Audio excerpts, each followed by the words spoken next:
Right, today is Wednesday, the 31st of July. I'm here at the house of Mr. Reds in Southampton, Hampshire, UK, and just to do a little interview on obviously your experiences as a member of the West Indian community in Southampton.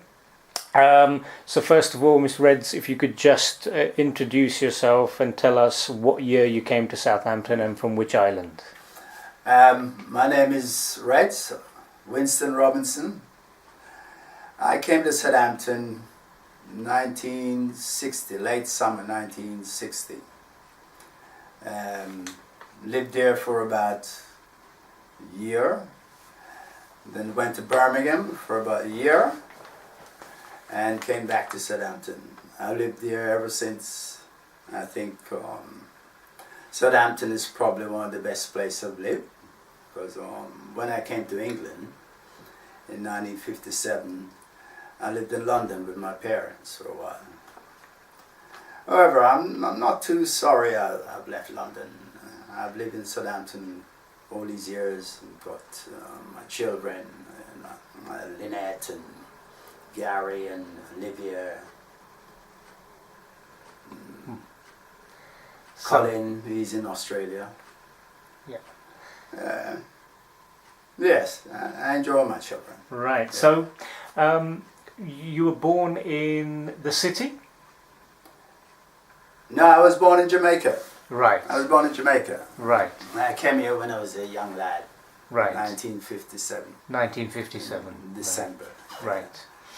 Okay. So, Reds, when you came to Southampton, I understand that the main area of migration for a lot of Caribbean families was what they call the St. Mary's Derby Road area. Yes, yeah. Is that where you first settled down? Yes, yes. We call that area the jungle. And it was good because in them days we stuck together, because we were all strangers down here in a foreign land. And those days were really, really nice. Right. It wasn't peaceful all the time, but more or less. Yeah. It was a new adventure. And yes. So when you first came to the Derby Road area, were there a lot of Caribbean families already living there at the time, or Asian families living there at the time? There were more Asian families. There weren't that many Caribbean people living down here then. And everybody get on well, even, the West Indians and the Asians. The Asians, as usual, still have all the shops and they sell all the stuff West Indian would want, more or less. Right. So, I mean, you've come to Southampton. Obviously, it's safer to live in the Derby Road area At that time, yes. At that time. Now, in terms of black music, at the time, what sort of music, what genres of black music were you listening to, Reds? At the time, it was like, what would they call it then? Ska, blue beat. Yeah. And we progress as time goes on. And it was nice ska days because, as I said, it was a beginning for all of us. There's a lot of things we discovered that we didn't know in Jamaica. Right. And so, when you were in those days, what were the famous artists that you were listening to in the 60s? Something I can't even remember then. I can't even remember a lot of the names of the artists. But it was mostly American music. Blues, yeah, rhythm and blues. Mostly blues. Right, right. You have Fats Domino and all the rest of them. Yeah. And so you're a young black man living in Southampton in the 60s.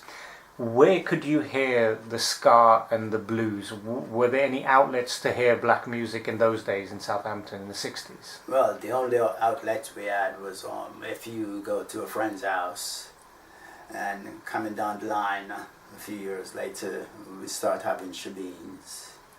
And Shebeens to us was a godsend. Right. Because that's where everybody meets up. We like the same music. And So for the people that don't know what a shebeen is, these were house parties which were turned into mini nightclubs. Is that right, for black people? Yeah, you could say it was an unlicensed black club. Right. In those days, the Shebeens was meant more for enjoyment, more than for profits. Right. Because I understand, talking to a lot of people of your generation, that in the 60s, if a young black man wanted to go uptown into the nightclubs, there was a lot of racism. There were then, yes. What sort of racism did you face if you ever did try going uptown into any of the clubs? There's always, they'll always find an excuse that they're full up, or something like that. Some excuse not to let you in. Yes, but I and a few of us, we managed to sort of break all that little thing. So I got a friend, Ricky, and a few more of us who used to go into town. A few clubs we used to go to.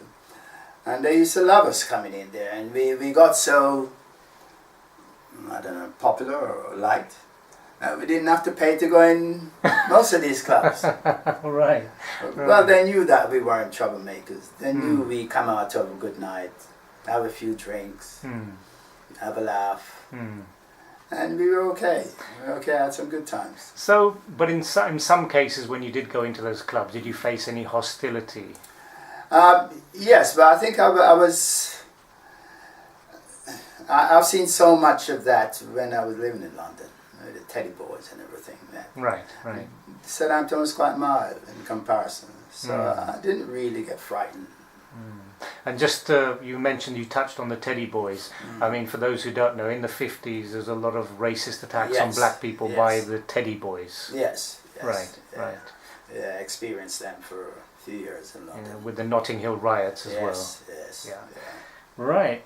So the Shebeens or the blues parties or the house parties started in the main part because it was difficult to get into clubs in uptown, but I understand the other reason was once you got into those clubs uptown, they didn't actually play the type of music that you liked. No, and it was, our music spread quite quickly because after a while, when you go to the Shebeens, it was a 50-50 thing, half would be white and half would be Caribbean. Right, so it was a multicultural crowd in the house party. Normally, yes. Right, so that's how black music spread to the mainstream in Southampton. Yeah, I would say that. Right. And so, I mean, with the Shebeens, let's put this scenario. It's a Friday or a Saturday night. I'm a young black man. I want to go out. I want to experience. I want to meet people of my background. Listen to the music I love. How many Shebeens could I choose from? In the early stage, it started off with one, and that went on for quite a while. And then there were two, and then there were three. And at one stage in the late 70s, probably about 5 Shebeens going on a Saturday night, and everybody used to visit everyone because you stay at one for maybe an hour or two, and then you go to another, and somebody come in and said, "Oh, so and so up the road is playing them, doing well." Yeah. So you take a walk and you go up there.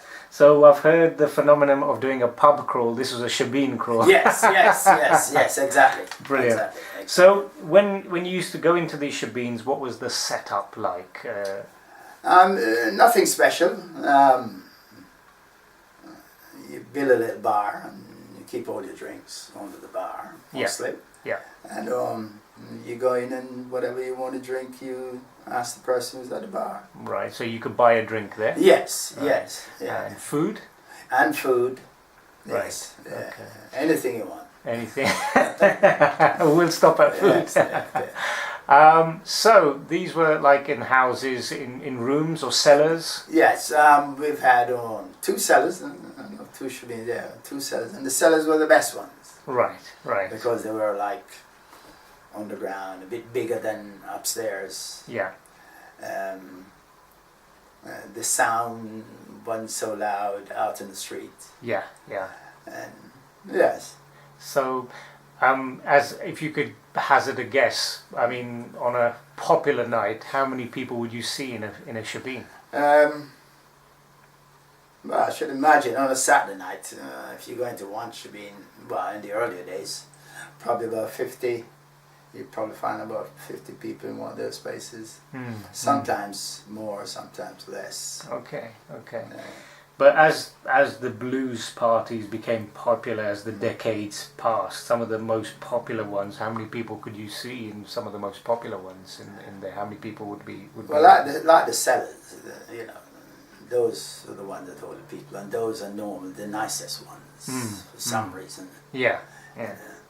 Okay. So the sound systems, obviously the Shebeens, people had like the drink, the food. Yes. And then we move on to the sound system. What sort of equipment would they have? Because I know people talk about powerful sound systems. Yes, yeah, well, West Indians as a whole, we like our music really heavy. We like heavy bass music.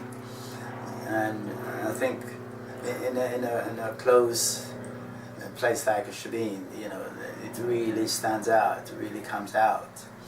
And it all depends on sometimes who's the DJ. You know, because I remember there was an old guy named Count, typical West Indian guy. He was a big man to us, and everybody looked to him when we go to the Shebeen, looked to him to play some nice music for us to really enjoy ourselves. And he very rarely ever disappoint us. Right, right. Okay. And so the genre of music they used to play, like you said, was ska. Yes, in the early days. In the early days. And then what sort of music did it progress to? Well, we progressed and, you know, then like modern reggae. Right, right. You know, but the modern reggae then isn't what it is now, because it's a completely different sound on the reggae sound, especially for the younger West Indian. Yeah, yeah. But our music has always got more rhythm and more melody to what you get now. Yeah. You know, I must admit, I don't enjoy too much of the younger ones, the more modern ones. Yeah. But the youngsters, they enjoy it, and that's what matters. Yes. You know, 'cause I remember when I was young and I'm playing music, my parents would say, "Oh, what sort of rubbish that you're playing?" You know, and I used to think the same when they're listening to their music. Yeah, yeah. No, it's a generational thing. Yes, I think. yes. Yeah. So, I mean, the Shebeens started in the 60s. What sort of decade did they go up to? When was the latest? Shebeen went on until, let me see how long now Shebeen has been on. Probably about 1990, I think. I know one went on a bit longer. But the Shebeen, the popularity of the Shebeen and the amount of Shebeens we had went down to maybe one or two for quite a while. I'm not sure when the last one finished. That would be, what we not? Probably right till the end of the 90s. Right, Yes. right. And we heard of British licensing laws where people would, you know, the pubs would call last drinks at 10:45, but I understand that wasn't even leaving the house time for a lot of people. No. So what sort of times would I mean, what was the timing of the Shebeens? When would they really get warmed up? And I hear that they used to go on till the morning. Yes. After a while, a lot of people start going to the different clubs in town. And according to some of the clientele we had at Shebeen, they go to nightclubs.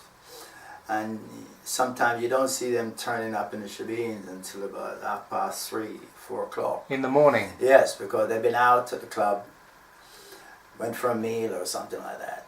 Right. And you see them strolling in at 3, 4 o'clock in the morning. You know, and that was when the Shebeen really kicks off. That was like the best time on the Shebeen. And that would carry on till when? That would carry on till as long as people are there. Right. Up to 9 o'clock in the morning. Wow. You know, I've stayed in Shebeens till 9 o'clock in the morning. Wow, wow. So, for a lot of people, you know, they would go uptown into the clubs. This was later, I suppose. Yes, yes. In the 80s and... Well, yes, yeah. And then, because they didn't want to just call it a night after leaving the clubs at 2 o'clock, they wanted to somewhere where they could chill out. That's right. And that's when you find, as I say, after a while we had a mix, like 50-50 mix. You go in a Shebeen and Yeah. half would be white and half would be West Indian. So it would be a very multicultural Yes, crowd, it was, anyway. it was, it Yeah. was. So, I mean, you have the Shebeens and the blues parties, but as someone who, you know, wanted to listen to this music, you know, where could you buy black music from in Southampton in the 60s, or could you not buy it? Where could you buy the ska and the soul? You could not buy it in Southampton. Most people go off to London or Bristol. Which had bigger black communities. Yes, and in London especially. My parents are still there. And whenever I buy any new music, I always go up in the markets. And, yeah. Right, okay. And to start a sound system, you need a lot of equipment. Where would you get that equipment if you were in Southampton? Well, I think I could imagine you could get your equipment anywhere in Southampton. I should imagine so. I've never really. I bought my stereos in Southampton all the time. Right. And no, there wouldn't be no problem, I think, getting equipment. Yeah. But it wasn't only the house parties at night where you could hear music. I understand that guys who started sound systems in Southampton, gradually as the years went on, there were a couple of venues where you could hold sound system dances. What venues were they? Well, you'd have one, like now, we'd have a place, they've got their own sound system, the West Indian Club. They've got their own things there, they've got different DJs. Yeah. But that was like the first legal place we've had to sort of really play our music and drink and, you know, we're quite well behaved. Yeah, most of us quite well behaved. Yeah. And the West Indian Club opened in... 1970, 76? 76. Can't quite remember now. Right, okay. So that was really the first, as late as 76, even though black people had been in Southampton since the 60s. Yes. It took the best part of 20 years. Quite a long time. Yes, to get that. But before then, were there any halls or places where... Oh, yes. We used to have a church hall in top of Cranby Avenue, St. Luke's Church Hall. Yeah.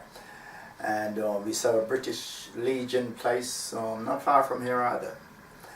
Yeah, there were one and two places where we could go. Yeah. And what were the famous sound systems in Southampton during that time? Well, I don't know if it's so much the sound system or the music. Right. It all depends on the DJ who can accumulate a lot of music that West Indian likes. Some DJs, they may be good DJ, but they never really buy so-called up-to-date lovers music, as we call it. Yes. Right. So can you name some of the famous DJs in the community at the time that people used to listen to? Well, I know Glennis Brown. Yeah. He was a brilliant DJ. And Milton. Yeah. Milton doing it when he was very young. Yeah. He used to come down the cellar and he used to play sometime. Mm. And we've got a young guy now named Briggy. Briggy, yeah. Yeah, nice chap. And everybody the young likes him and the old guys like me. And the old girls, they like him because he play a nice mixture. Yeah. But the others, when they're playing, they don't give a damn about the older ones. They play for themselves. Yes. But I think we can safely say Briggy. Briggy, Yes. I think he runs Macca Foundation Sound, doesn't he? Yes, he's brilliant DJ. I like it. Brilliant, that's good. And he's still going strong now? Yes, he plays down the West Indian Club sometimes. Right, yeah. Right. Okay, that's good. So, inevitably, when you've got a group of people who can't socialise in town because of the racism they faced, and they start their own social scene, their own nightclubs in the Derby Road, St Mary's area, and we're talking about loud, bassy music. Yes. We're talking about late hours. Inevitably, there must have been some complaints from the local community in the Derby Road area. Oh yes. There's been a few conflicts from time to time. I think we've never really sort of learned West Indian because we like our music so loud, and we get in our cars and we drive down to maybe the West Indian Club, and we are out there with our music blaring. You know, so obviously, you know, neighbors are going to get a bit fed up with it sometimes. But overall, it's not been too bad. It's not been too bad. Yeah. The younger ones are growing up quite quickly. Yeah. In fact, some of the younger ones are even more control than we did. Right. You know. And so, with those complaints, did the Yes. police ever take any action? Were there Yes. police raids? No, I can't remember if we ever had a raid there. We might have when I was there. But obviously, you know, police come along and talk to whoever is running, whoever is head, and you know, let them know that they got to keep this noise down, and tell the people when they come out there to turn the music off. Or even turn it down. Yeah. So there was that, and inevitably there must have been the odd case of Shebeens being closed down as well. Oh yes. There are quite a few of them been actually closed down because you know, we started to have little problems with the natives, young ones, you know, and the police, I think on a whole, didn't really mind the Shebeens. But when you got young ones who start to frequent the place, you know, a lot of people got worried. You mean the young West Indians or the the young white lads? natives, yeah. Okay. Yeah. Did you find a lot of the young white lads used to come in to enjoy, or just to cause trouble? No, I must admit, most of them came in to enjoy themselves. Because, you know, when they came to our place, it was something completely different to the way they enjoy themselves. Yeah. But obviously boisterous behaviour, youthful Yes, behaviour. I mean, I'm not saying there wasn't any trouble, but not very often. You know, considering in a Shebeen, there's so many different types of people there. Yeah. You know, it went on really, really well. Really well. Yeah. Okay, that's interesting. And so, various types of music. The Shebeens went on for well over 3 decades. Yes. And obviously it was somewhere for people to go. What about, that Shebeens aside, what about places before you went? Were there any West Indian pubs in the area? No. We all managed to find ourselves a local in Northumberland Road. The Northumberland pub? Okay. Yes, Yeah. because it was in our area. Yeah. So obviously, you know, we'll all meet up there. Yeah. And you go in there sometimes on a weekend, and that's a 50-50 crowd. Right, 50% black, 50% Yes, white. yes. Okay. And that was our local. Right. If you want to find anybody, Yeah. just head for the Northumberland pub. Right. And the chances are that person will be in there, especially if he's a bloke. Yeah. Okay, that's interesting. So, but sadly, the Northumberland pub is no longer with us. No. That's been closed down. Yes. Yeah, that was a good pub. Yeah. Good pub. Okay, so you had the pub, you had the blues and the Shebeens. What about West Indian businesses? I mean, obviously we know that Derby Road, you know, the Asians had most of the businesses there. Yes. Were there any Caribbean businesses that opened? Well, there was one in I'm trying to remember, was it late 60s, early 70s, at the top of Northumberland Road. That went on for a little while, and then they decided to close. There was another chap, Bobby. He ran a shop in Six Dolls, proper grocery shops. He had everything, but for some reason or other, he didn't get the support that maybe he should have got. And eventually closed down. Yeah.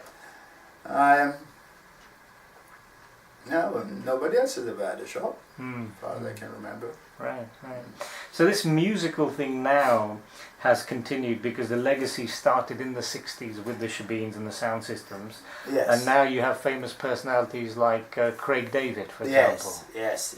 I knew him when he was a little lad, when they used to practice at the West Indian Club. Yes, it's good.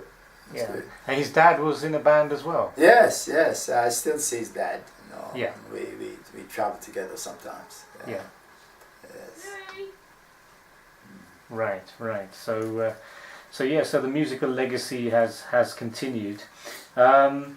And a little bit about sound systems, because I mentioned Macca Foundation. Yes. During the latter period, what other famous sound systems were there in Southampton? To be honest, as I said earlier, it all depends on who is playing the music. Yeah. You know, because there are a lot of time I've gone out, even down the club, and the DJ is the one that matters. He can make you enjoy yourself, or makes you miserable. But no, I just say DJs. We have Peter Cater. He's a regular DJ down there, and I like when he plays most of the time, because he plays music for big people. Right. Okay. You know, he plays lovers music, and yeah, yeah. but sometimes you have that one, the young chap who's in the club, and he has all his music on his computer, and he's not bad as well. He's not bad as well. So the West Indian Club was basically the hub Yes. for the community. Yes. What yes. famous big acts can you remember coming and over the decades playing at the West Indian Club? Big artists have been there. My memory is not that good, but as you know, Shebeens, and who did we have recently? There's a few of them, but I can't remember their names. Yeah. So some big. There's some big guys. My memory is there. But I understand now the West Indian Club maybe they're for limited time now. Well, there's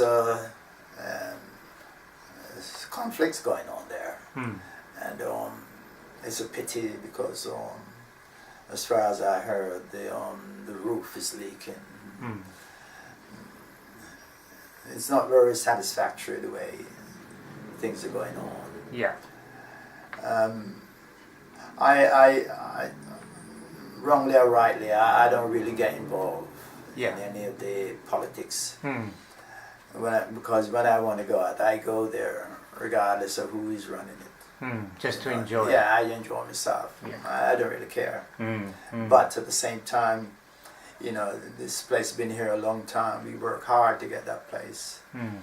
And to see it going to waste, and we might even lose it, that hurts a bit. Because that place was meant to be a legacy for all West Indian and all the community around the West Indian Club. It's not just a black thing, it's a community place. Yeah. You know, and it hurts. I for one, you know, I was one of the first ones to ever write a letter to the council inquiring how to go back in the place. And as soon as we got the place, a lot of people changed. You know, people want to make money out of it. So a lot of us who used to work really hard, we drove back, because this place, the West Indian Club, came about through the cricket team. We had a very powerful cricket team. West Indian cricket West team. Indian cricket team from early. And we're the one who really pushed for that. And that started in the 60s, the West Indian cricket team. And when things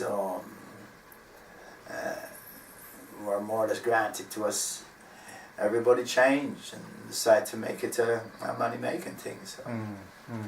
Right. Yeah, it'd be a pity if we lose that place.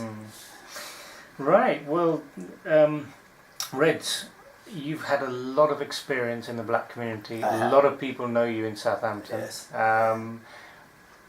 Anyone watching this video in 50 years' time or 100 years' time, what is your message to the West Indian community? You've seen how it's going today. What is your message? I think we've got to learn to change a little bit. We've got to adapt to this country. A lot of us come from the West Indies, and you think that they're still in the West Indies. You know, we've got to realize that we're in a foreign country, And we've been living here for years, most of us. We have children and grandchildren and great-grandchildren. And we still have some of these backward ideas that we used to have when we were very young and in the West Indies. I think we should really try and adapt. Right. And, you know, just remember, this is where we live. We're not in Jamaica now. We love Jamaica. It's where we were born, but this is England. Right. Okay, well, Mr. Reds, thank you very much for giving us the time for this interview. And, you know, I just wanted to say a big thank you. And, you know, let's hope that obviously everything, you know, with the West Indian Club remains, Yes. and its legacy remains. And no doubt, you know, you've been very instrumental in that. So thank you very much today. You are welcome. Thank you.